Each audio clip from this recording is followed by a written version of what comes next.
Hello and welcome to Top10List.org, where you get a world of knowledge in 10 points. On today's topic, we're going to discuss top 10 ways that President Barack Obama is a lot like President Hoover. We're going to start at number 10 with groundbreaking ethnicity on presidential tickets.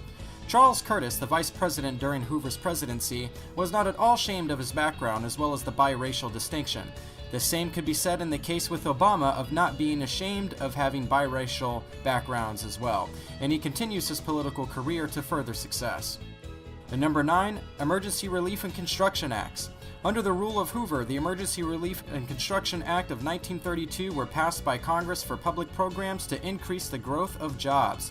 The same law was passed during the Obama rule, also called the Law of American Recovery and Reinvestment Act of 2009, in order to start public work programs. Number 8 is bank closures. Bank closure situations was common under both Hoover and Obama presidency. Due to the crash of the stock market in the year 1929 and 2008, more than 500 banks were closed in 48 different states. The closures of the banks in the United States also led to financial crises in many other parts of the world, especially in Asia. Thus, both of them face the same problems of bank closures, and similarities can be made between them.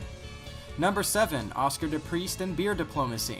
Both presidents were found to be involved in the controversy related to the invitation in the White House. Hoover invited Oscar de Priest's wife to the White House for tea, and thus a controversy arose. Similarly, Obama called upon the cop James Crowley and the African-American Harvard professor to his home to have some snacks and beer in order to reduce and resolve the differences between the two, which was actually not resolved, and hence the controversy arose here also. Number 6 is troop withdrawal. Troops withdrawal from other nations and countries is well known as a good neighbor policy. In order to maintain better relations among neighboring countries, this good neighbor policy was adopted on behalf of both the presidents. Thus, Hoover withdrew troops from Nicaragua, and the withdrawal of troops in Obama's rule is expected to be completed in the year 2004. This process of withdrawal of troops is made to have a better relation with Latin America. At number 5, we have what is commonly known as the bubble economy. Both presidents faced the scenario of bubble economy in the ruling period. The term bubble economy generally refers to the problem due to the reduction in economy in one country due to the stock fall in another country on which the former country is dependent.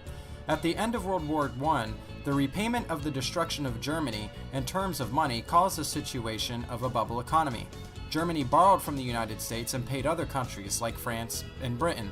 France and Britain repaid the USA, and the USA would reinvest in Germany, but after some time, when the stock market had crashed, no further investment is made, and there is no path for Germany to repay back the money taken from the United States. This is known as a bubble economy. Similar cases have arose when Asia was affected by the problem of financial crisis due to the fall in stock market in the USA. Number 4, educated First Lady.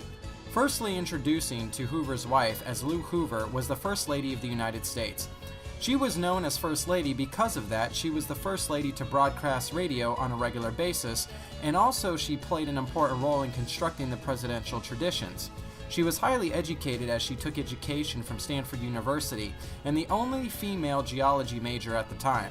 Now coming to Michelle Obama, she completed her education from the very famous Harvard University. She is currently known as the first African-American First Lady of America. At number 3, we have the Mexican repatriation. The Mexican repatriation was a migration among a huge crowd of people which occurred mainly due to the pressure made on the people of Mexico to leave America. Most of these Mexican people were illegal, and despite of having illegality, they were involved in too many job offers. Both the president ordered the agents to have a sight check among people whether they are public or private. They would be thrown away if they were found to be illegal. In Hoover's rule, there were around 2 million in number, while they increased up to 4 million during Obama's rule. Number 2, socialism. Both Hoover and Obama follow the path of socialism, which moves forward to the path of their success as well as that of the country. Both of them adopted social methods to increase the federal spending of the government.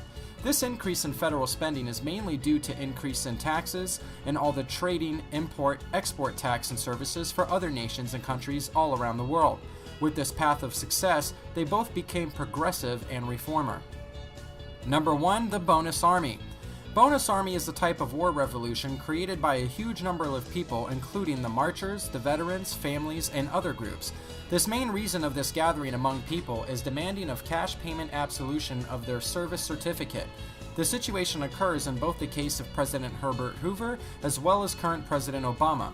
Currently, this problem has been seen in the U.S. due to the government shutdown, which resulted in huge problems among military veterans.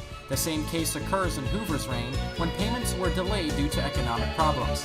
Thank you for joining us for another episode of Top 10. If you've enjoyed it, click the subscribe button to join us again for another edition.